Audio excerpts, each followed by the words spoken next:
மீன் போட்டு செய்யலாமா? அதுக்கு முன்னாடி நீங்கள் மீனை வந்து எப்படி பண்ணணும், ஃபஸ்ட்டாக வர வரைக்கும் நீங்கள் வந்து அதை அவிச்சிக்கணும். அதுக்கு முன்னாடி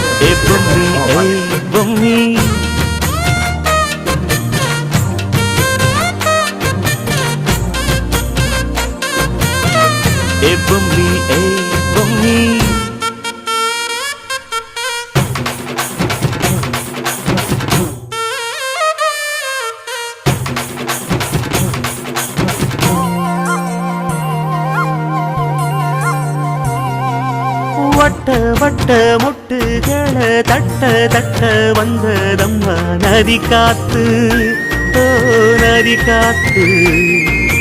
மொட்டு மொட்டு மெல்ல மெல்ல மெட்டு மெட்டு கட்டுதம்மா சுதி பார்த்து, ஓ சுதி பார்த்து.